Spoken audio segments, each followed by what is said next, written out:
Many leaders in biotech, and to be fair in other sectors as well, have got the wrong end of the stick when it comes to culture development. It's not about making your company a nice place to work, and it's not about people being happy. Not all the time, anyway. Even if you could really define those two terms in any meaningful way, they'd be missing the point. The culture of your company is only effective if it helps you collectively to achieve your objectives and deliver your mission. True professional satisfaction for most high achievers comes from working in a high-performance environment where people are aligned towards a clear set of collective outcomes, where they collaborate well with others they expect, where they're in the right jobs in which they perform consistently well, where they encounter challenge, overcome obstacles and grow, where they're engaged and apply discretionary effort because they want to, where individually and as a group they achieve more than they ever thought possible at the outset, and where they persevere through failure and multiple setbacks, eventually succeeding as a group.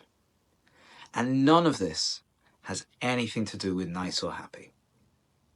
Now, don't get me wrong, I generally recommend to my clients that they create an environment where people enjoy coming to work. That is, broadly speaking, a good thing. But niceness doesn't drive long-term engagement or performance. If you think about companies like Amazon, for example, they're intense and demanding places to work, but they consistently attract and retain extremely talented people because those people thrive on high standards, challenge, and working in an innovative organization. But it's not just about the top 5% either. Research by the MIT Sloan Management Review has also found that the average employee values mission alignment, career progression, and a sense of impact much more highly than fun perks like free snacks or games. Because people find true satisfaction in an environment where they can grow, contribute meaningfully, and achieve personal and professional milestones. All of which, by the way, will drive the performance of your company too, if they're harnessed correctly.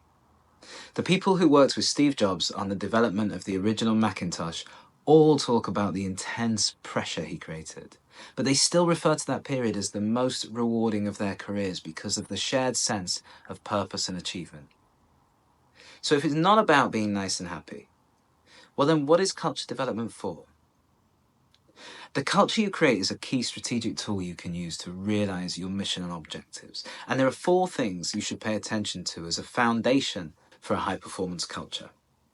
First, create and communicate a clear vision, mission, and set of objectives. A strong, impactful mission gives your team a sense of purpose, and a vividly painted vision helps them to see a positive future with you, both of which motivate them to push for greatness and overcome challenges. Then aligning each person's tasks and goals with this mission and vision develops a shared direction and momentum, which in turn create energy and enthusiasm. Once you've done that, set high standards and ambitious goals that stretch your team. High-performance cultures are demanding and they push people out of their comfort zones. Not so far that they're terrified to take action, but just far enough to generate a few nerves. If you expect excellence for those around you, they'll often live up to those expectations as long as, and this is important, you hold yourself to the same high standards. And hand in hand with stretching goals comes support and resources. Because when they stretch themselves, people develop, but they need you as their leader to enable that development. Creating an environment of psychological safety where failure is something to learn from rather than avoid, and actively modeling and encouraging learning are crucial. Similarly, you must provide the tools and resources needed to achieve the goals you set. And finally, celebrate success. Recognition reinforces positive behavior better than anything else, and it motivates teams to continue pushing forward. Public awards, calling out achievements large and small at team meetings, promotions, pay rises and bonuses all go a long way, but so do a simple but sincere thank you or well done. Now, leaders often fear that the high standards required by a high-performance environment will alienate their teams, and for some groups that's true, but in most cases the opposite occurs.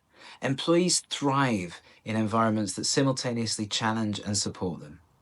And it's important to keep in mind that being demanding doesn't mean ignoring well-being. Support systems, transparency, fairness, flexibility, and care for the whole person are crucial to successfully creating a winning environment. So ask yourself, is your culture focused on real, meaningful achievement and growth? Or are you spending your time and resources on surface level niceness? It might be time to shift that focus.